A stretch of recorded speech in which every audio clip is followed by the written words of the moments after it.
Let's talk about how to craft your sacred start. So mornings are critical. They set the tone for your whole day. They pave the way for how the rest of the day is going to happen. Think about your morning being like the rudder of a boat. When you're steering a boat, if you ever do that, once the rudder is adjusted by you, right, then all of a sudden the boat is going to follow suit. So your morning is you steering the boat by how you are aiming your rudder. You're getting the point.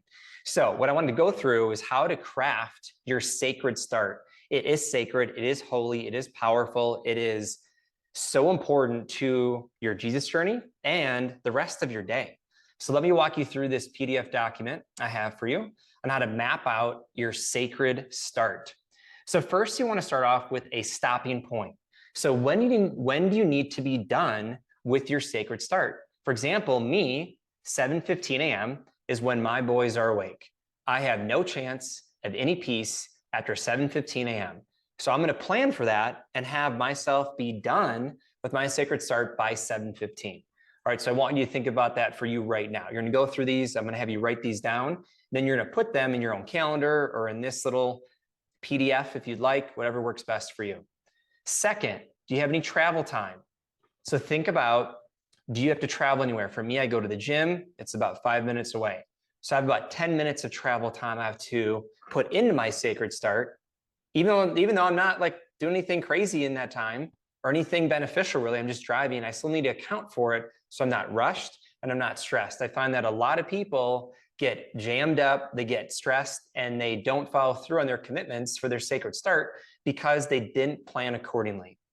Next, number 3, how long do you want for each activity?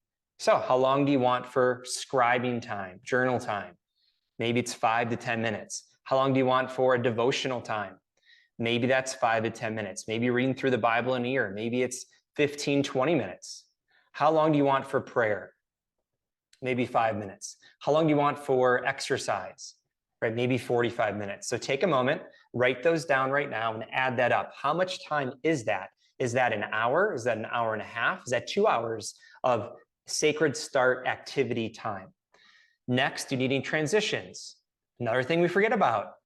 I might wake up at 4:45, but I'm not actually in my word and doing my devotionals until like 5. By the time I wake up, wash my face, chug some water, get my robe on, make my morning coffee drink. So we forget that that takes time.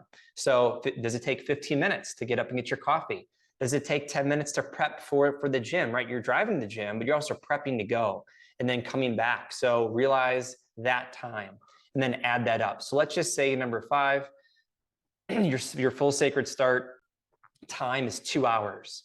Well, if you need to be done by 7:15, that means you need to wake up by 5:15.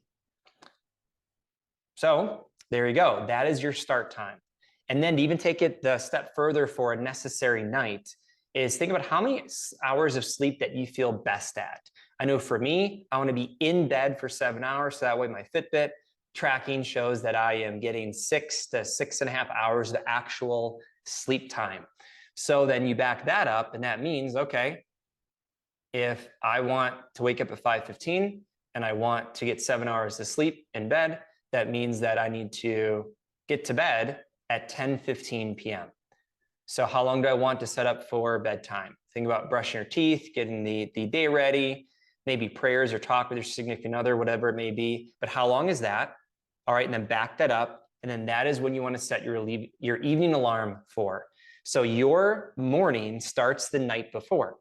And a lot of times it's not that people aren't morning people. It's not that people have a hard time getting up. It's that they didn't make the right choices the night before to set themselves up for a great morning. If you thought about your morning starting the evening before, and what if you thought about that your sleep time started the following day?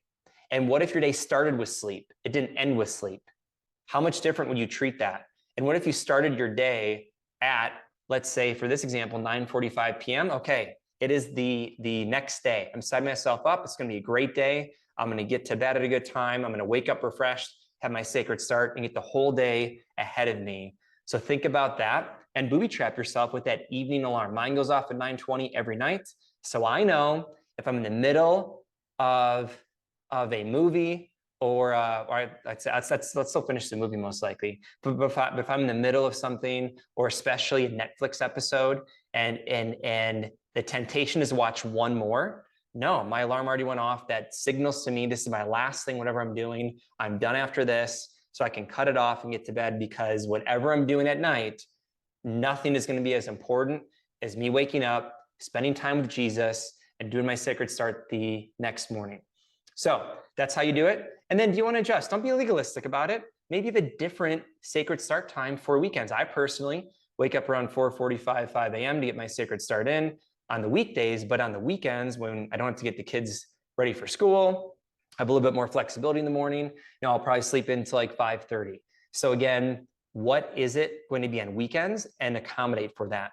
So now I want you to put that all in this template. You can also do it on your own paper calendar and your Google Calendar. I don't care. Just make sure you have a great crafted out sacred start and necessary night, so it allows you to win the day every day. Good luck and keep it up.